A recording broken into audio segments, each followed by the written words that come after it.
இன்றைக்கும் எங்கள் கட்சியில் 30 வருஷம் உழைச்சிட்டு கூட்டம் நடக்கும்போது ஓரத்தில் நின்று வேடிக்கை, மனசார நின்று வருத்தம் இல்லை. ஐயோ 30 வருஷம் இந்த கட்சிக்கு உழைச்சினே, இன்னைக்கு வந்தவங்கெல்லாம் வந்துட்டாங்கன்னு அப்படி இல்லை.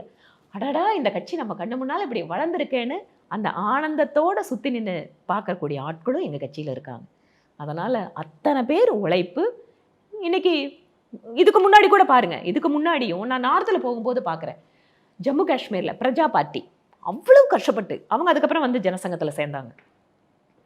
குஜராத்தில் ஆட்சியில் நாங்கள் இருந்திருக்கோம்.